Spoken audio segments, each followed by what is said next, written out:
Kako ozdraviti pacienta s pomočjo 2D kode? Tole je Janez. Zbudil se je s kašljem, spil čaj, to da še kar ni pomagalo. Zmeril si je temperaturo, ki je pokazala malce več kot je normalno, in naposled se je odločil, da potrebuje zdravnika. Potrebujem zdravnika! Potrebujete zdravnika? Potrebujem zdravnika? Sprejemna sestra ima tukaj dve možnosti.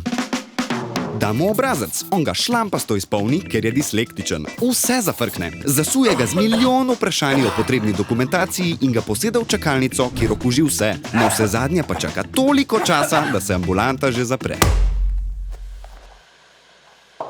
Ali sestra preveri računalnik, natisne in skenira 2D kodo, dobi vse potrebne podatke in ga pošlje do zdravnice, kjer nas čakata spet dve možnosti. Janez Novak. Moment, prosim. Preden preobremenjena zdravnica Janeza sploh pogleda v oči, v nedogled išče njegov zdravstveni karton. Ura teče in ambulanta se spet zapre. A dej, mislim podan.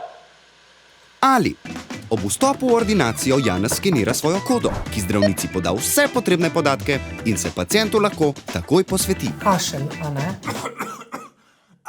Vendar se tudi na tem mestu lahko zadeva zaplete. Doktorica nečitljivo predpiše zdravilo, pacientu se v potnih rokah recept razmaže in sestra v sistem napiše napačno ime. V lekarni dajo napačno zdravilo. In ob uživanju napačnega zdravila se zgodba lahko konča. No. Ali doktorica v sistemu piše pravilno zdravilo, ki ga Janez v lekarni prevzame z enim kratkim piskom in naslednji dan je kot nov. Janez zdaj ve, da ga le nekaj piskov reši pred... Podan! No, čas je za drugo dimenzijo.